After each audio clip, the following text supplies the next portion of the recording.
ಯಪ್ಪ ಗುರು, ಕೊನೆಗೂ ನಾನು ಪ್ರಶಾಂತ್ನ ತಿಂದೆ. ಹಾಯ್ ಎವ್ರಿವನ್, ಸೋಷಿಯಲ್ ಮೀಡಿಯಾದಲ್ಲಿ ತುಂಬಾನೇ ಸಂಚಲನ ಹುಟ್ಟಿಸ್ತಿರೋ ಪ್ರಶಾಂತ್ನ ತಿನ್ನೋಕೆ ಕ್ರಾಯ್ಸೆಂಟ್ ನ ತಿನ್ನೋಕೆ ನಾನ್ ಬಂದಿರೋ ಜಾಗನೇ ಗ್ಲೆನ್ಸ್ ಬೇಕ್ ಹೌಸ್. ಫಸ್ಟ್ ನಾನು ಎಂಟ್ರಿ ಕೊಡ್ಬೇಕಾದ್ರೇನೆ ಇಬ್ರು ನಾನು ನೋಡ್ದೆ.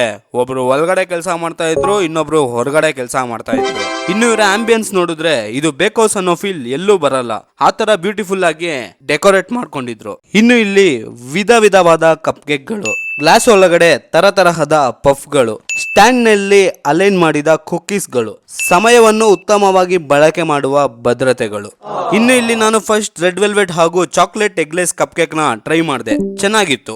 ಹಾಗೆ ನಾನು ಚಿಕನ್ ಪಫ್ ನ ಟ್ರೈ ಮಾಡಿದೆ. ಅದು ಹೇಗಿತ್ತು ಅಂದ್ರೆ, ಬಿಲ್ಡಿಂಗ್ ಅಲ್ಲಿ 1 ಫ್ಲೋರ್ ಅಲ್ಲಿ ಮನೆ ಆದ್ಮೇಲೆ 2 ಫ್ಲೋರ್ ಅಲ್ಲಿ ಟೆರೆಸ್ ಕಟ್ಟಿರೋ ತರ ಇತ್ತು. ಕೊನೆಗೆ ನಾನು ಕ್ರಾಯ್ಸೆಂಟ್ ನ ಟ್ರೈ ಮಾಡಿದೆ. ಆಕ್ಚುಲಿ ಇದು ನನಗೆ ತುಂಬಾ ಇಷ್ಟ ಆಯ್ತು. ನೀವು ಏನಾದ್ರೂ ಈ ಫೀಲ್ ನ ಎಂಜಾಯ್ ಮಾಡಬೇಕು ಅಂದ್ರೆ ನೀವು ಬರಬೇಕಾಗಿರೋ ಜಾಗನೇ ಗ್ಲೆನ್ಸ್ ಬೇಕ್ ಹೌಸ್, RR ನಗರ್.